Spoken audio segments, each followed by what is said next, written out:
Hey guys, and welcome back to my channel FYI Reviews and How-Tos. And today we're working on this 2006 Dodge Charger RT Daytona. And today we'll be replacing this right here, the sunroof seal right here. If you've ever worked on these Dodges, you know they're notorious for leaking around these the sunroof and everything. But we got us a new seal, and as soon as we come back, we'll show you how to put it on and hopefully fix this problem. Stick around.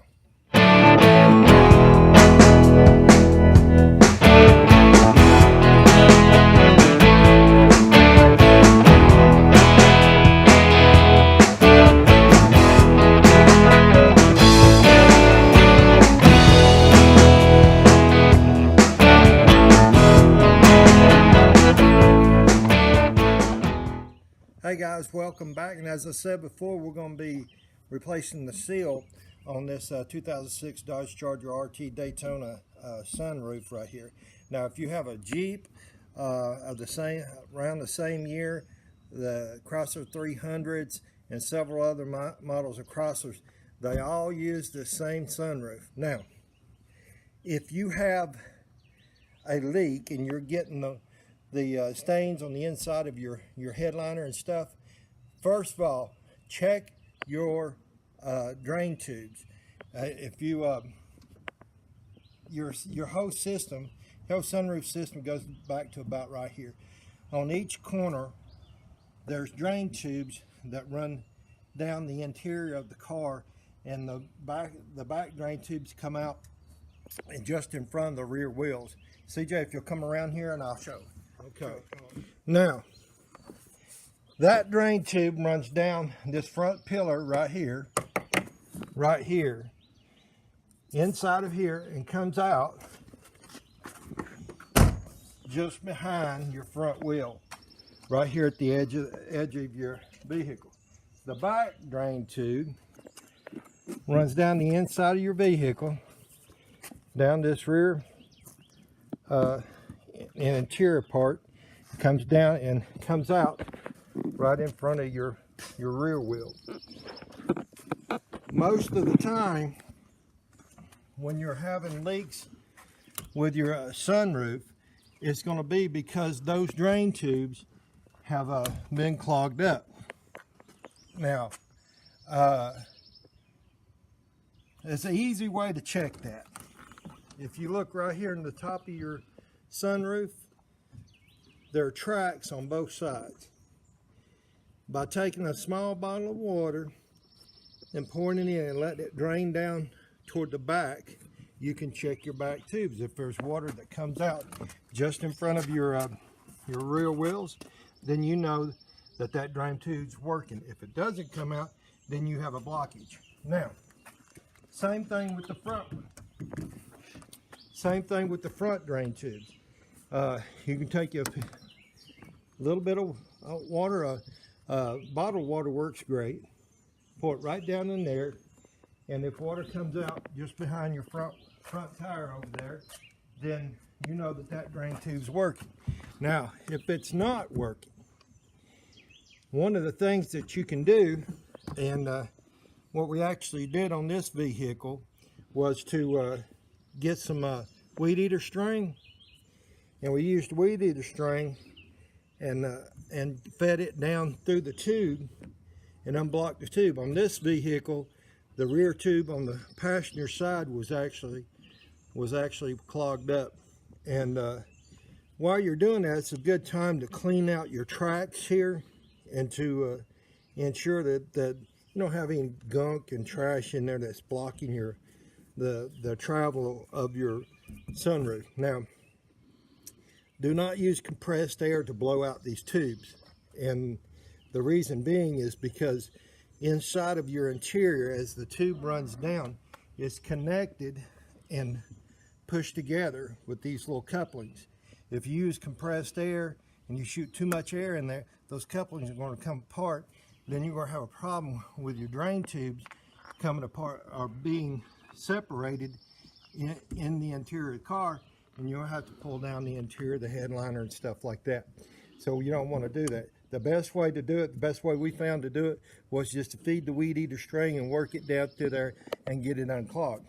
Now, but today, what we're going to be doing is actually replacing the seal.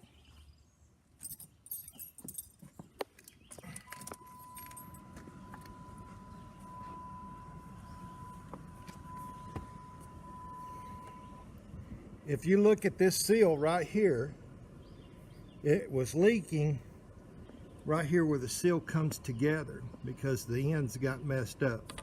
And what we're going to be doing is taking this entire piece of glass out, and I got an OEM seal to go back on it, parts by looking at the part number on the seal and contacting actually the Chrysler place where we're at. I actually got the part number to the seal and ordered it through the website. Now, if you order this seal through the dealership, it's going to cost you over $80. I found it on the website. It was Mopar website for $56, and then we had to add on some shipping and stuff.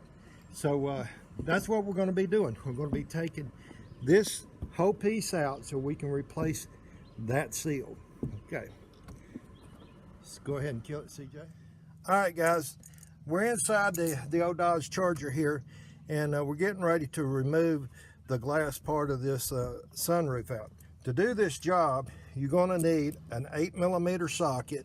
Now, I've got a deep weld because it gives me a little more extension here, and you're going to need an extension like this right here on a small ratchet. Now, you can also use a torque bit, but I don't have a torque bit. I don't know what size that one is, so I'm going to be using the socket here. Another thing you can use, unless you've got some magnetic sockets, another thing you might want to get is some long nose, needle nose pliers to get that bolt out of there. Now, the bolts are right here. Can you see that, CJ? Yeah. Right there.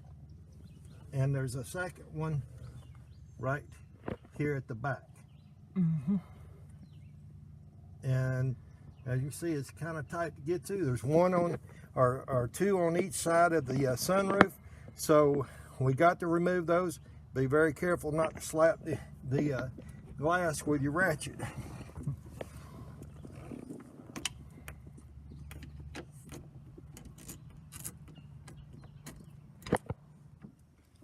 All right, guys, we've got our bolts loose on the inside of the car, and we've got the glass of the sunroof elevated a little bit. Now, the next step that I'm going to do is I'm going to close this cover that's on the interior of our liner, and that's just in case something crazy happens and this thing falls. It won't fall through into the car and bust. It'll just, that liner will catch it. Now, I'm going to lift this up very carefully, slide it back, get both hands on it, simply lift it out of there, bring it up to the tank.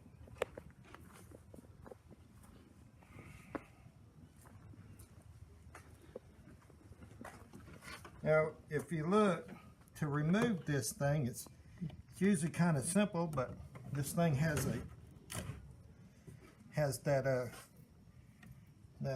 Permatex on there, so just simple. It's not glued down or anything like that, and just simply pull it off there, just like so. Mm.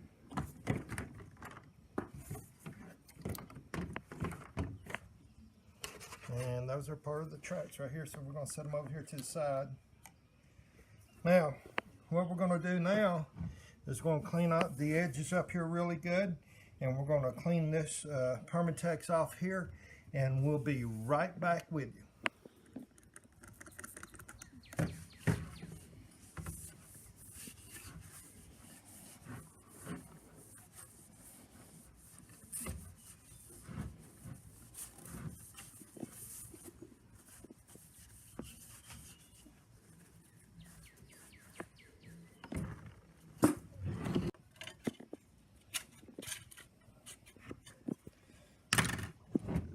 All right. All right, guys, what we're doing right now, there's a channel that's in this glass that goes all the way around.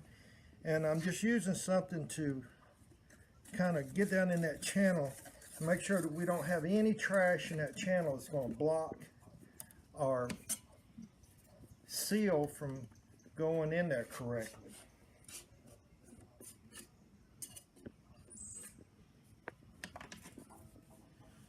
Very carefully. Keeping our hands on this glass at all times, because I would not want to have to replace this glass. That is for sure.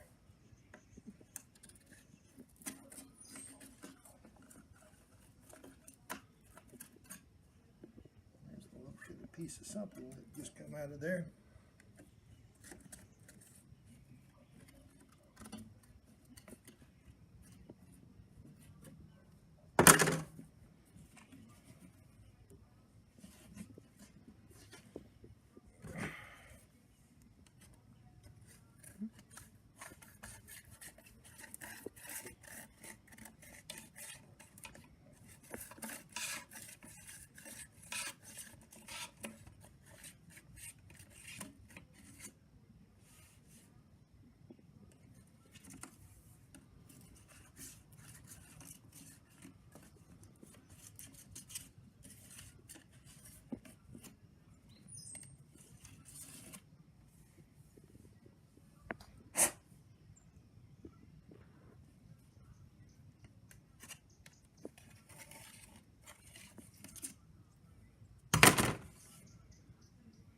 Okay, so far so good. So we're going to start with our seal, and it's a good idea just to get your seal laid out around the glass like this, and you're going to start right toward the middle at the back, just to give you an idea of the orientation of the glass. This is the back part of the glass that goes toward the back of the car right here, and this is the front part that goes toward the front of the car.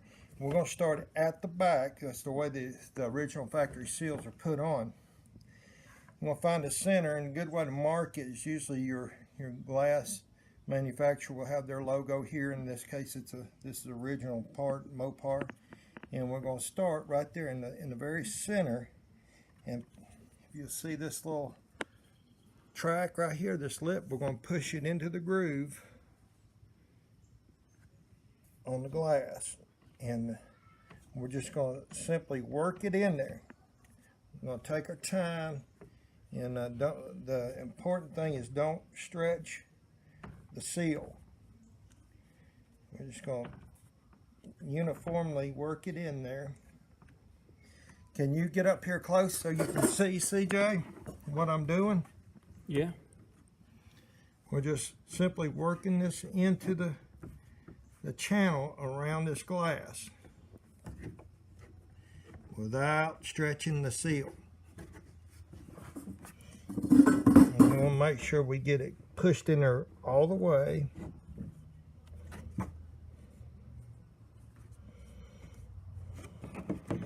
Now I found it, you can kind of push and kind of work the seal in that way, but I found it was much better just to push it in as we go.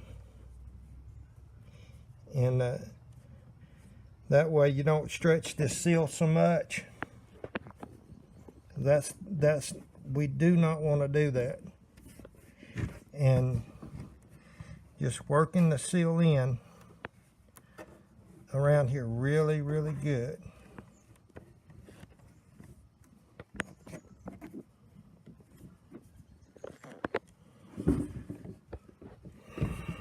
There's an area right here on this glass you just don't want to push in there as much as I would like for it to.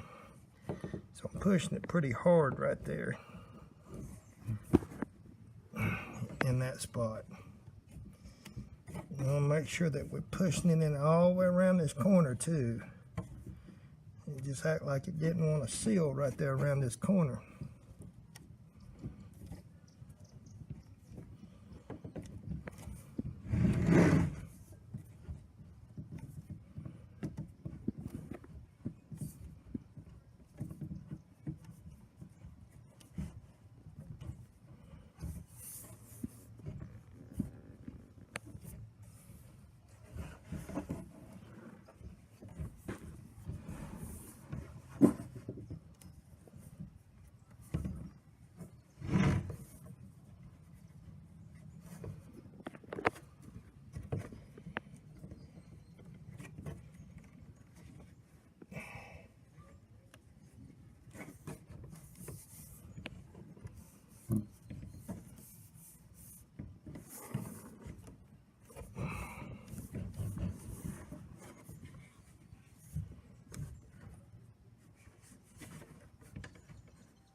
I wish you didn't have to trim that, but it's going to have to be trimmed. It's no doubt about that. Okay, we're going to go back and make sure it's, before we trim anything, we're going to go back and make sure that this thing is sealed all the way around really good, especially on these corners. So far it looks good.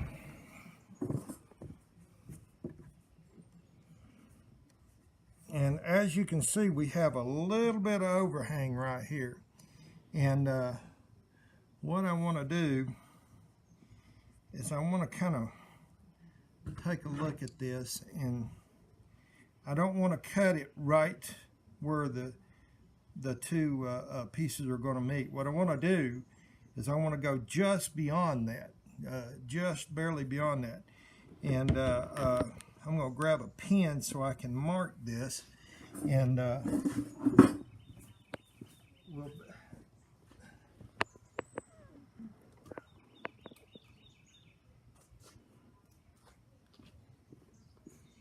okay. Now right here is the edge. Can you see this real good, CJ? Yeah. Right here's the edge. So I'm going to go just a little bit past that edge. See if I can mark it there. I'm going a little bit past that edge in order to cut it, and we definitely do not want to cut this too short. It's always better to cut it too long. And trying to make as straight of a cut as possible.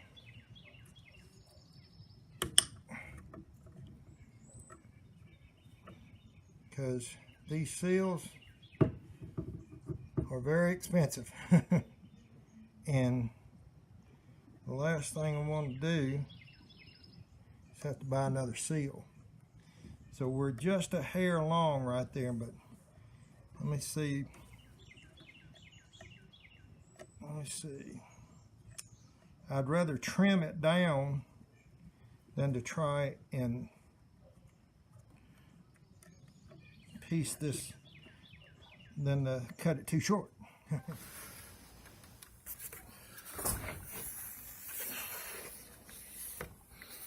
Alright, guys, what we've done is we got the two ends to meet here, but as we come over, it was overlapping just a little bit, and just by trimming and refitting, trimming and refitting, we got it down to size where we need it to be. And we got one piece here that I'm going to have to trim off that's kind of overlapping. We don't want anything to overlap, and so we've got a pretty good end going here, but we just got to nip just a hair off there, and we'll fit them together just like so. Push both ends down in there and then push them together, and that actually looks like a really nice end right there. But we're not going to leave it like that, because if we leave it like that, guess what will happen? Water will go in right there. So what we bought is Permatex Ultra Black, and we'll be applying that right here at the ends where the seal is. And the Ultra Black seems to match the color of the seal here, so maybe it won't stand out too much here.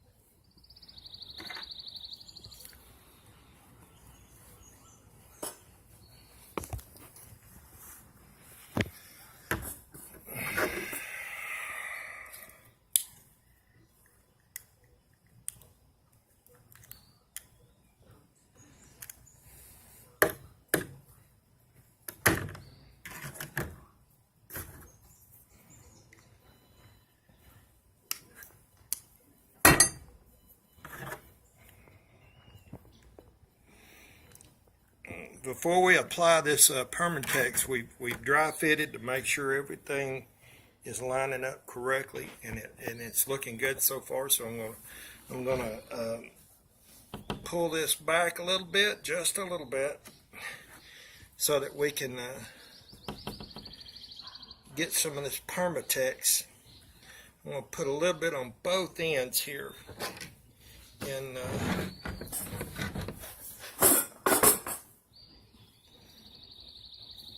maybe we can get this thing to seal up right.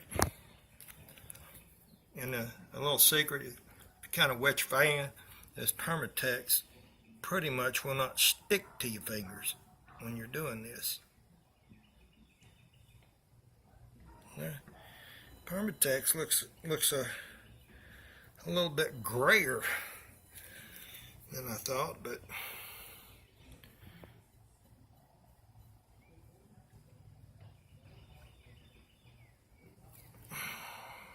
alrighty. And we're going to stick this in the channel here and push both ends down and then push them together.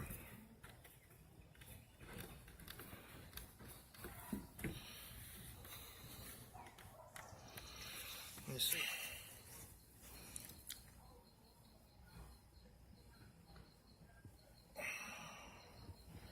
Okay, now we'll clean the rest of that up. We're going to give this time to sit there and dry, and will be Permatex says about an hour for it to dry, so we just have to see what that's going to do. We'll be back with you. Okay, guys, we got our top set back on here, and we've got these bolt holes lined up in here, and I'm going to try to go up there with my hand and get these things started. If not, I got a little trick I can do. But sorry for the lighting situation, because it got dark on us. And of course I dropped the first bolt. We'll come back to it. Alrighty. Let's try to hang this up in there or something here. Can you see that bolt hole up there, son? I can see the top one, but not the first one. This is the only one we need right now. I'm not tightening these things totally down. I'm just getting them started right here. Alright guys, we got this back bolt in right here, but this front bolt you see way up in here. And you know what, that's not really a problem if you've got magnetic sockets, but I don't have them, so I'm going to try a little trick of mine. And for this, we need a piece of tape that I had. Apparently it's not there no more, so here we go.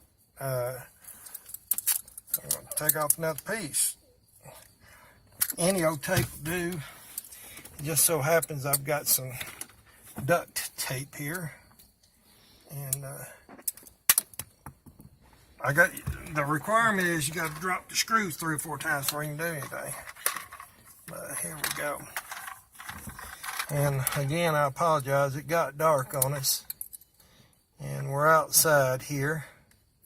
But as you can see, I'm just putting the tape around just enough to kind of hold that bolt just a little bit. Not so much that holds it tight, but just a little bit so that I can get it started and then pull the socket back off the bolt. And let's get up in there and get this thing worked in there. What do you say? Yeah, sounds like a winner to me. I think it started right then. Nope. This is kind of hard to do. I wish I had a better way of doing this. But I can't see the end of the bolt here. Maybe I can see it now, so that I can get her started. It's just really hard to see that, and there it went. back it out just a little bit. But what we want to do is pull that socket back out. There we go. Now, like I said, we are not tightening these things down completely. All we're doing is getting them started in there and snugging them just a little bit, just enough to hold this glass whenever I move it around. And that's this side, and then basically the other side is going to be the same way, just these two bolts right here, and putting them in, and I'm going to do the other side right here, and I'll be right back with you. Go ahead. All right, guys, we got our glass set back in here. We got the bolts on the inside of it just snugged up enough to kind of hold it in place.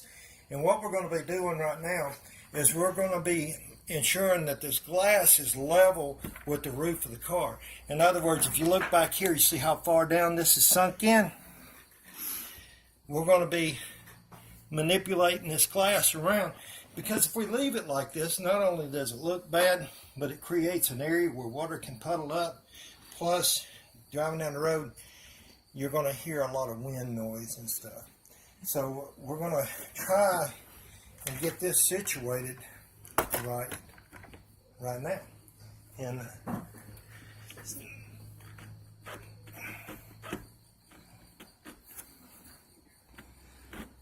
this side right here, I'm going to tighten the bolts down just a little bit more on this side right here. But that's about right there. So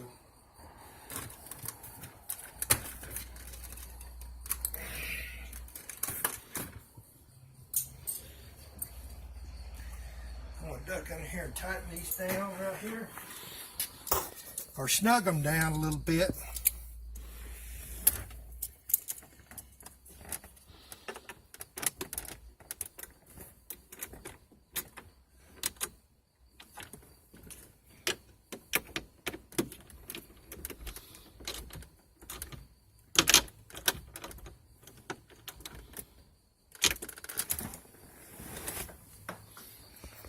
Okay, now I'm going to push this back up here, but again, I still didn't tighten them bolts down totally.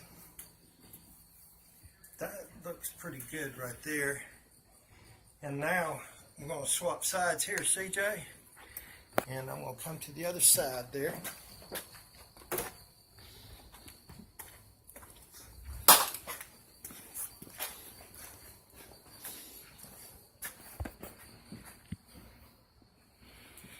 Now, if I remember correctly, this side was the side that,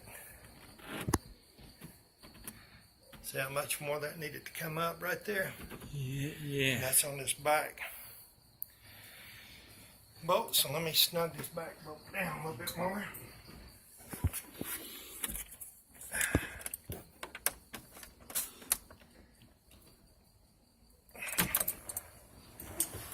Let's see if I can. I may have snugged it down too much. I think I did, yeah.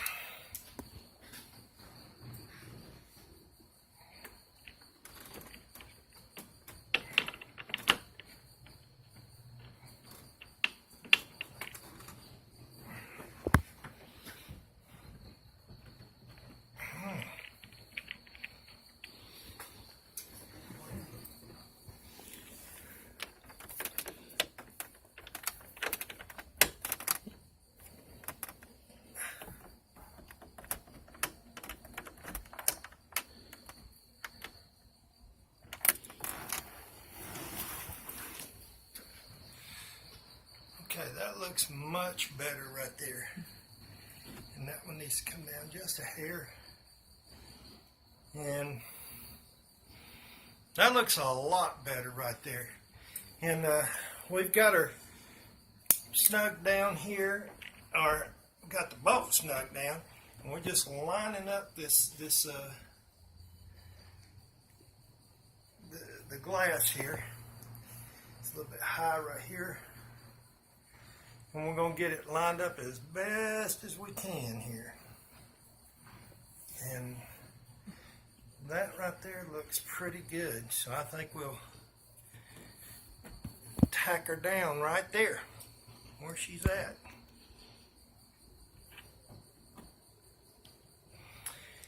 And so we're going to tighten that down, and that should be good to go right there. Guys, if this video helps you out, hit that like button, hit that bell so you'll be notified every time I put up a new video, and hit that subscribe button and help me out a little bit. We're doing a lot of work on this Dodge Charger right here, so for you Charger guys, for you guys that be working on Chargers and stuff, you know, if you got a question, leave me a comment in the comment section there and I'll get back to you. Other than that, guys, I appreciate your watching my videos. Appreciate you subscribing to my channel. Until next time, we'll see you later.